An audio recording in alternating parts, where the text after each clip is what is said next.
Menghadapi Lebaran Idul Fitri 1443 Hijriah, Kementerian Hukum dan HAM memberikan remisi kepada warga binaan di seluruh Indonesia, khususnya Muslim. Dan di Sumatera Selatan sendiri, sebanyak 8.809 menerima remisi, di mana 53 diantaranya bisa langsung bebas.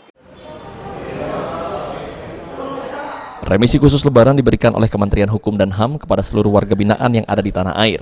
Dan di Sumsel sendiri, Kanwil Kemenkumham memberikan remisi kepada 8.882 warga binaan yang ada di seluruh lembaga pemasyarakatan maupun rumah tahanan di Sumsel. Dari 8.809 warga binaan yang menerima remisi, 53 diantaranya bisa langsung bebas karena mengalami masa pengurangan penahanan. Dijelaskan oleh Kepala Divisi Pemasyarakatan Kanwil Kemenkumham Sumsel, warga binaan yang menerima remisi telah memenuhi kriteria ditetapkan oleh pemerintah.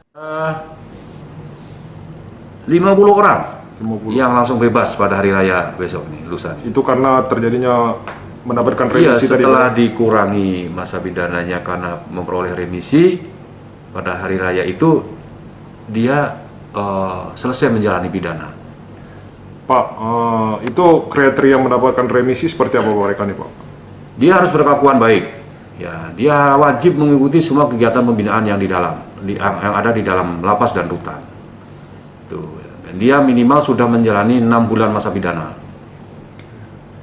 Itu syarat yang... Sejauh ini total seluruh warga binaan yang ada di Sumsel sendiri sebanyak 15.000 lebih, tersebar di lembaga permasyarakatan maupun rumah tahanan. Firman Hidayat, PAL TV.